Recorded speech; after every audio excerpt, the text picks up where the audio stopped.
So when I started recording this whole Q&A session, I did not imagine it to become the length it is. So out of convenience, I'm going to split it up into roughly 9-10 minute sections instead. Otherwise, it would be way too long. So all of these questions in these videos are essentially part of a long Q&A session where I answer a lot of questions that people might have about my life and what I think and where we are in society, about spirituality, about religion. But on my channel, Alchemy Layer, there is essentially a lot of videos regarding spirituality and stuff that you could check out. So I would recommend if you go to the featured section on this channel and you just tap on Alchemy Layer and then go to videos, you'll find a lot of interesting content. And that content is more like lectures. It's very long segments, more like classes. And then here I'll be focusing on more personal opinion and my life and stuff that is going on. And so I will be separating essentially the serious alchemy from my serious life, etc. So go ahead and enjoy these episodes. And if you want longer lectures, you have the other channel. And I'll see you soon. But for now, Isho, take over. Hey everybody, Isho here. So the plan with this video is to answer a couple of questions that people might have about who I am, why I'm here, little things about my life and things that might be interesting to get a perspective on. I've prepared a list of questions that I will be going through, and hopefully it can bring some clarity on some stuff. My life kind of started out pretty rough. So I was an everyday regular Joe, although quite smart and like a sponge to knowledge. I went through school quite easily. I had my friends, I had stuff going on. I studied art in school with computers, but that wasn't the thing that I was supposed to be working with.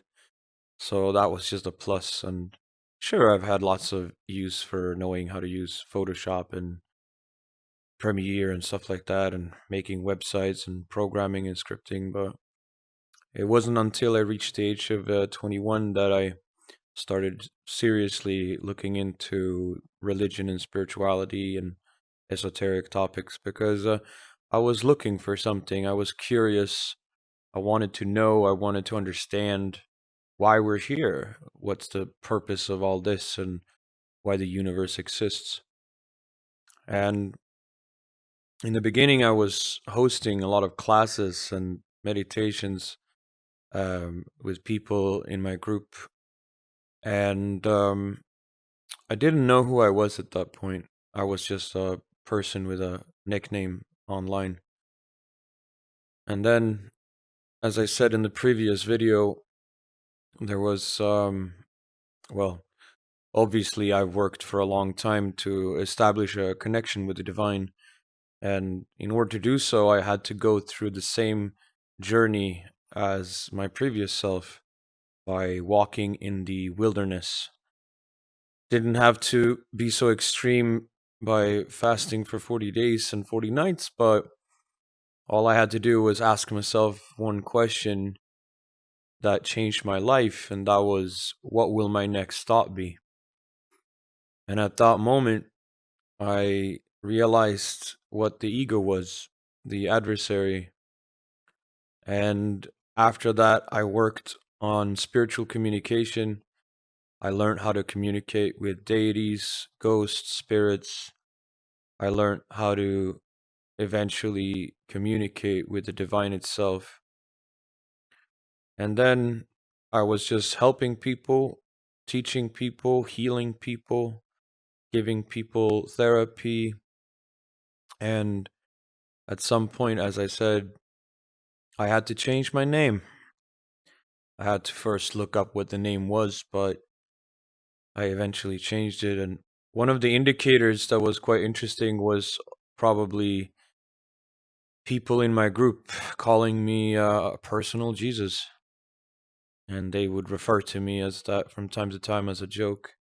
I didn't take them seriously, obviously. Like, aren't we all Jesus in our hearts anyway? And then at that moment, I took a step into that role. I put on the mantle. I rose up into that role. And at that moment, I realized, wow, so I'm that guy, huh?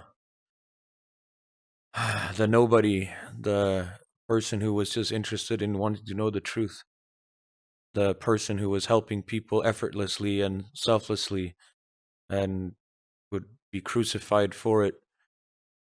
So eventually I just accepted it because at some point I could remember past lives as well, because I did a lot of past life regressions and meditations. And we'll cover that in a future question in a moment.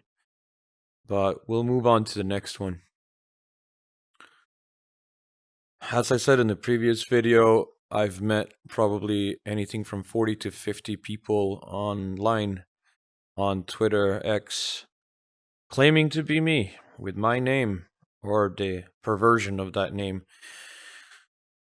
The one person that I met was called the White Messiah, and just like the Mahdi that appeared 2 weeks ago, the White Messiah claimed that Islam was the top religion, the best spiritual practice. And at that point, I've already studied so many things. And so I was trying to tell him that you do know that Isho said you shouldn't circumcise your children, that circumcision is done in the spiritual rather than the physical. And he didn't agree with me. And at that point, I realized that, yeah, there's going to be people mimicking me, wanting to be like me, role playing as me. And it's fine. You know, you do that. You climb into that role, you understand that role, and then one day you want to be that role. But maybe there's a better way to do it than to claim to be that person. On the other hand, it's just free publicity. Lots of people have never heard about Isho. Lots of people have never heard about Buddha. And so if you are a free advertisement by labeling yourself the name of that person, then sure, you can help bring people to that moment where they can discover him and discover the other ones as well. But if you have not defeated the adversary, if you have not meditated and rose above it like the previous bodhisattvas and messiahs, then you are inherently lying. You're inherently just perpetuating that thing, and then you can't really teach people. And so if you want to be me, well, start with yourself. Realize your ego, realize what it is. John 8:44. It's a liar, it's a thief, it's a murderer. Obviously, if you don't know that, then you're going to be tricked by the adversary. You're going to be perpetuating the lies of the adversary. And then eventually you have to realize that truth cannot be spoken, it can only be perceived. No matter what words comes out of your mouth, nothing is truth. You can only point at it like the moon, but the finger is not the truth. It's the moon that is the truth. And so if you say my finger is the truth, then yeah, you're lying and you can't really explain truth at all to anyone.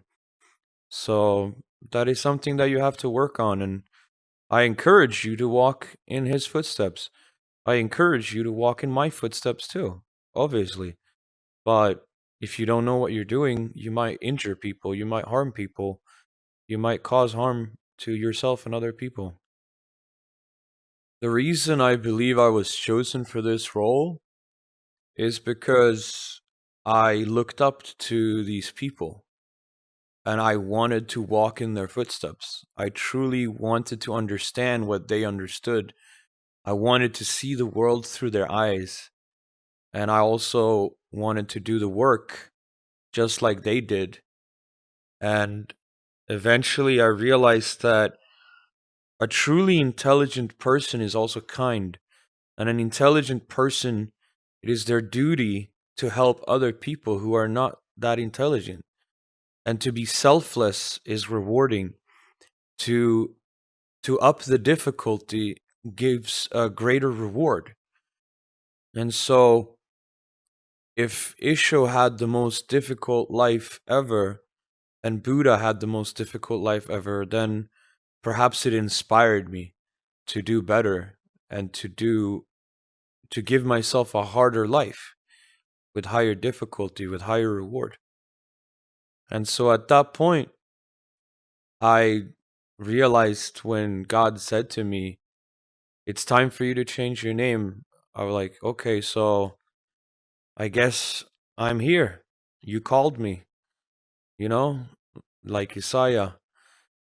And then I just stepped into it and I was like, okay, this is my life now. I had to abandon my old life. I had to abandon the things that I used to do and just essentially focus on helping people because the world is broken and people are broken and the government makes people break and nobody seems to care or want to do anything about it, but I care. I care about you. I care about your family. I care about your happiness, your success. I care about your leveling up, your rising into Christhood. I care about this planet very much, and I see it's being destroyed. And so I think part of that is that I was chosen for this role, not because I wanted it, but because I deserved it or because I earned it. In Harry Potter, the first book, The Philosopher's Stone, he gets to the mirror at the end and he looks into the mirror, and Dumbledore said to him, "The Philosopher's Stone doesn't come to those people who want the stone. It comes to those people who don't want to use it for bad, who don't want to use it for evil." So I think the role that I've climbed into came to me not because I wanted it, but because I was not going to use it for evil, because I was not going to use it for selfish reasons. And even in the Bible, it says, the hour and the time, not even himself knows, meaning me. Like, it kind of happened that way. Like, I didn't even know that I was that guy. And then all of a sudden, I'm like, wow, so this is the time now. And that's how I stepped into it. When I was 15, I started out studying Zen. And after that, I studied Buddhism and I learned how to meditate. And at the age of 20, it became Christianity and esoteric Christianity and Rosicrucianism and then a little bit of Freemasonry stuff, but I don't agree with that stuff. And then I managed to study some Hinduism. And then I did a deep dive into Vajrayana and Vipassana. And then after that, I studied some modern philosophies like Telema, chaos magic, but I don't agree with all those things either. And then I had an opportunity to study some Wicca, and that is not something I agree with either. And then I was brought to the understanding of what Luciferianism is, and I didn't agree with that. And then I had an opportunity to see what Satanism was all about, and that was not it either. And then it was The Fourth Way by George F. and Ouspensky, and that allowed me to see the world in a different way. And then it was Native American spirituality, and eventually Greek, Roman, Egyptian pantheons, Old Norse, Gaelic, and then it was Taoism and Confucianism, and then it was Shinto. And that way, I essentially got the whole table of religions in front of me, because when I went to school, I remember asking my teacher, "You have all these religions in the world, but you're telling me that you get to choose? Isn't there an objective or scientific religion or spiritual faith that is the way, that is the thing?" And he said, "No, you get to choose what you want to believe in." And to me, that was absurd. Why do I get to choose what to believe in? Belief is not knowledge, it's not gnosis. It's not actually the truth, like scientifically, objectively. So I get to choose to be a Hindu, and then after I'm a Hindu, it's like, oh, I choose to believe in that. Like, no, I wanted to know, I wanted to see it, I wanted to understand the divine. And in the beginning, I was agnostic, meaning that I didn't have any proof for that the divine existed. The only proof I had was the people who followed God, the people who proclaimed in God, the people who witnessed, the people who had the testimony. That's the only proof that I had, that it was people before me who had said it. But me, myself, I didn't believe in it because I didn't have anything, no concrete evidence. And then slowly over time, as I was reading book after book after book, as I was reading verses and surahs, as I was reading the Zen koans and everything, I started to realize that they were all pointing towards it. They're all pointing the great Tao, the great Redeemer, the great beautifulness, the infinite, the eternal. And to get to the opportunity to know that thing on a personal level, to go from not knowing to knowing, from agnostic to Gnostic, was a journey for me where I discovered so many things. And eventually, I realized that all along I've been studying internal alchemy, Hermeticism. I've been studying Druid shamanism. I've been studying esoteric Judaism and Kabbalah and esoteric Christianity, Rosicrucianism, and it all kind of fell into one thing, one system, one red thread, one tapestry, where God was hidden at the bottom of the glass, and it was staring at me as I was drinking it. And then I just had to accept it. There is something bigger than us. And I want to understand that thing, and I want to see it and just be with that thing all the time. And for me, God is truth. Truth, objectively, all the time, everywhere. And this journey essentially dissolved my ego, my own opinions of the world, my own opinions of myself, opinions about other. I realized that people weren't actually doing this because they wanted to, but because they were slaves to their own desires.